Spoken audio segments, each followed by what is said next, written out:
आज हम आपके समक्ष लेकर आए हैं कर्म का फल नामक कहानी। एक समय की बात है, एक व्यक्ति अपने दोनों बेटों से कहता है कि इस बकरी की बलि चढ़ानी है, इसलिए तुम इसे गंगा स्नान करा कर लाओ।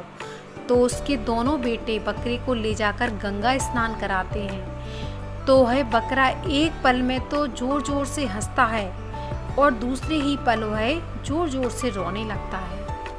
जब उस व्यक्ति के बेटे उससे पूछते हैं कि क्या बात है भाई, तुम ऐसा क्यों कर रहे हो, तो वह बकरा कहता है मैं इसके बारे में तुम्हें नहीं बताऊंगा, तुम्हारे पिताजी को बताऊंगा। तो वह दोनों बेटे उस बकरे को अपने पिताजी के पास ले जाते हैं। जब वह पूछता है कि क्या बात है, तो बकरा कहता है पिछले जन्म में मैं मनुष्य था और मैंने एक बकरे की बलि चढ़ाई थी, जिसका पाप मुझे लगा है और 499 जन्म तक मेरा गला कट चुका है। अब आखिरी बार मेरा गला कटना है, इसलिए मैं खुश हो रहा हूँ और दुखी इसलिए हूँ कि 500 जन्मों तक अब तुम्हारा भी गला कटेगा, क्योंकि तुम भी वही पाप करने वाले हो। तो किसान सोचता और कहता है कि मैं इसका गला नहीं काटूंगा, और अपने पुत्रों से कहता है वो कि तुम इसे सुरक्षित स्थान पर ले जाओ और इसका गला मत काटना। लेकिन बकरा कहता है कि जो लिखा है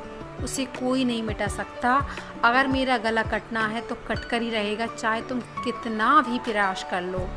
लेकिन किसान नहीं मानता है और अपने बेटों से कहता है कि तुम इसे सुरक्षित स्थान पर ले जाओ।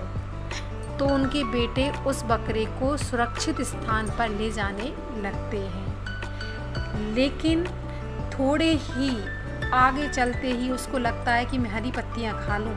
जैसे ही गर्दन ऊपर करता है तो पहाड़ से कुछ टुकड़े चट्टान के टूटकर आकर गिरते हैं और बकरे की गर्दन के ऊपर पड़ते हैं, जिससे बकरे की गर्दन कट जाती है और इस तरह बकरे की मृत्यु हो जाती है। कहा जाता है मनुष्य कितना भी प्रयास कर ले, यदि उसने बुरे कर्म करे हैं तो उसे उसका फल भोगना पड़ेगा, और उसने अच्छे कर्म किए हैं चाहे समय कितना भी लग जाए तो उसको उसके अच्छे कर्मों का फल भी अवश्य मिलता है। इसलिए मनुष्य को अपने जीवन में अपने कर्मों को सुधारना चाहिए, क्योंकि बुरे कर्म का नतीजा बुरा ही होता है और अच्छे कर्मों का नतीजा हमेशा अच्छा ही होता है। धन्यवाद।